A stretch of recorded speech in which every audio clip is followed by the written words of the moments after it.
Welcome back to Be Kind Pediatrics. For those of you who are new to the show, my name is Dr. Blair Rolnick. I'm a board-certified pediatrician and mom myself. On today's episode, we have Kate.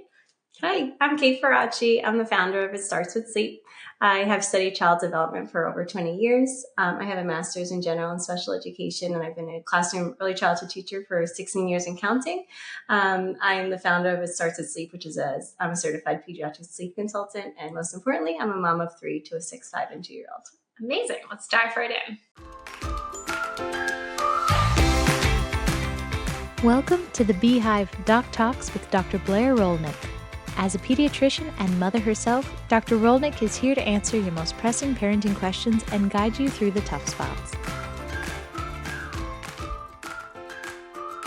There's a lot of child psycho theory about boundaries actually making children feel more safe. Mm-hmm. So having a solid boundary around sleep actually makes your child feel less anxious and more safe and kind of I don't know what's going to happen if I do X, Y, or Z. I'm not sure what the outcomes are going to be. Yeah, I definitely agree with that. And I see it in my home, and I see it with the families that I work with. When they get to that point of an easy bedtime and you're connecting and they go to sleep and the whole house just feels a weight lifted off their shoulders. Yeah, I think it's a lot akin because a lot of parents, I think that it's the verbiage sometimes, like sleep training. They feel like they're doing something to their child that doesn't feel like coming from a loving place. But I'm like, you teach your children how to eat healthy every day, right? Your child most children would prefer if you gave them ice cream, cookies, and a few gummies. We would all prefer that every day. But we set boundaries with them, right? And it's a lot like how we teach our children to be healthy eaters. Mm-hmm. We have to teach them, I think, how to be healthy sleepers. I think there is a little bit of a misconception that we are born with the ability to be great sleepers.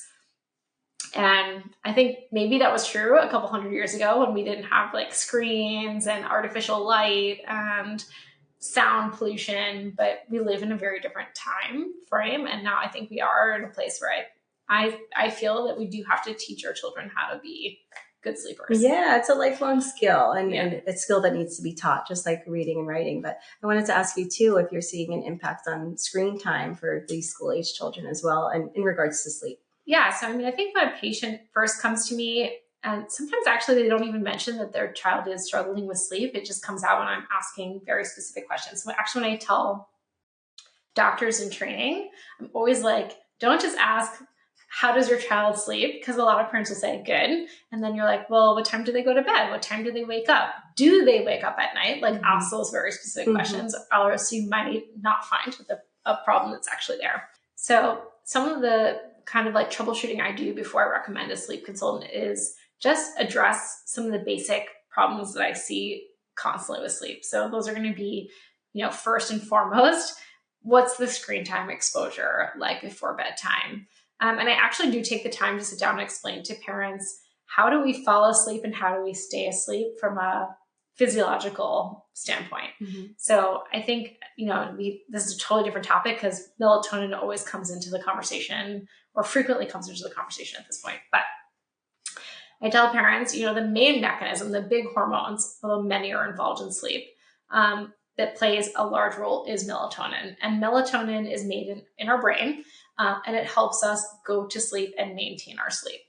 There are other big hormones involved in I usually touch on them in different parts, but melatonin is made in the absence of light. So at dusk, and this is where I talk about it for younger babies and kids, getting dust exposure naturally will help us send the message to our brain, it's time to go to bed.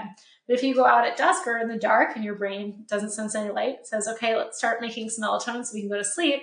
And then you watch a screen that has tons of blue light stimulation. That light stimulates photoreceptors in back of our eyes that send the message to our brain, stop making melatonin, it's daytime, and we're supposed to be awake. Mm-hmm. So that's a very easy, I think, not very easy fix, but it's a reasonable explanation for maybe why your child is really struggling with falling asleep. So I say, and I'm pretty I think more aggressive about this, but I think 2.5 hours at least before bedtime, really no screens. I think even blue light filters, I'm like, that is still light. Blue light is more stimulating than yellow light, but still any like significant amounts of bright light exposure is probably not helping your cause. Mm-hmm. The other ones I see are variable bedtimes or lack of a bedtime routine. So maybe they have a bedtime routine, but it's happening at different times every night. Or maybe there's really no routine at all. So for me, that's always another one. I'm like, okay, that is something we can do right up front. There's lots of evidence to support that routines help children not only fall asleep faster, so reduce their sleep latency, but also reduces the amount of nocturnal awakenings we see in kids. And then I'm just screening mentally. If it's a new patient to me, or it's a new problem, I'm mentally just making some checklists in my mind to make sure there's no medical reason for why they might not be staying asleep or falling asleep. But screen times, routine. Oh, and the last one I should mention, although I don't know why I forgot it, is late night snacks. It really depends on the snack. I'm not saying that your child can't have a snack before they go to bed, but I think the type of snack matters here. Certainly there are some snacks that cause with like higher glycemic indexes. So things with, high amounts of unprocessed or refined sugars might not be helping your hormonal balance at bedtime. Yeah. So, I'm seeing all that for sure. I think, when working with families, first and foremost, I ask if there's any medical concerns and to go to you, right? To go to the pediatrician. I don't have those answers. I wish that I did. But once that box is checked and it's more maybe behavioral, I definitely ask about screen time too. And I'm a screen time parent. I use it to my advantage sometimes when I need to clean up dinner and washing the dishes. For me, it's easy to go put on a show so they're not running around the house. And that varies family to family, of course. But in regards to sleep, I'm really seeing that it does have an impact and it's so overstimulating, especially before bedtime. And then the other thing too is it's gold, right? It's currency to children. Yeah. And when you take that away, they know you mean business. So in sleep training, especially with toddlers who do have screen time, I really recommend cutting it out completely. At some point, you could institute it and implement it as a reward. As far as reward goes, it's really good to, in the beginning of sleep training, to just work on verbal praise and calling grandma and things like that. And then maybe surprising them with a reward after their first great night. And that might be 5 minutes in the morning of an iPad or something like that. But, use it to your advantage as a parent. It's a tool, and it could really be beneficial and helpful to you in getting your child to get some better sleep. Yeah. I mean, I did a whole episode on screen time, but one of the things I mentioned to parents was, I think saying 0 screen time, depending on the age. I mean, obviously your 6-month-old probably shouldn't be having any screen time, but as a parent, I don't think it's a realistic expectation that we say absolutely no screen time, because there are times, like certainly if you're at home, you're by yourself without your spouse and you need to make dinner, that is a great time to put on some high quality screen time for your child. And I think the quality and content also matters. But yeah, I think I more focus, depending on the age range, again, I'm like, you really don't want it at night. And this is why. I also find giving parents the why, like empowering them with the information about why this is impacting your child's sleep is helpful when they need to implement it from their mental standpoint. Definitely. Because I'm like, this is really what's happening in your child's brain and why it's really not allowing them to stay asleep. But I agree. I mean, I think as pediatricians, our job is to make sure that there's nothing medically going on. And then if it's a behavioral issue, supporting the parents with additional resources, either from ourselves or from our local sleep consultants. Because I don't think it's something easy to do on your own. No, it's not. The days that I do have to take screen time away in my home because of behaviors, it's significantly harder. So I really empathize with families when I, propose that and saying, once the sleep gets better, you can bring it back. I know that has a big impact on the house, and I could relate, if there's a behavior happening, sometimes you just have to cut it out so the child knows that this is time to refocus and listen. I guess let's talk about briefly, I don't know if this plays as much into the older kids, but the younger kids, I find that a lot of parents think they should keep their kids up later to make them sleep more, which can sometimes work in adults because our sleep drive is a little bit different, but it doesn't usually work out that well in children. Yeah, I mean, sleep is a spectrum, right? And some children and some people require less or need more, right? So I recommend for families that are 3 years old to try to get 12 hours of sleep in a 24-hour period. So if you're including a nap, do the math and figure out what's left for nighttime sleep. So that might mean an 8:30, 9 o'clock bedtime if you think a nap is still beneficial for them. The older the child, a bit less sleep is needed. So 4, 5, 6 years old, it could vary from 10 to 12 hours total in a 24-hour period. So yeah, sometimes it is a later bedtime. And I think being consistent with your wake time every morning, that way you kind of reset. And that's something I advise for the babies as well. You're kind of like resetting that 24-hour period every day.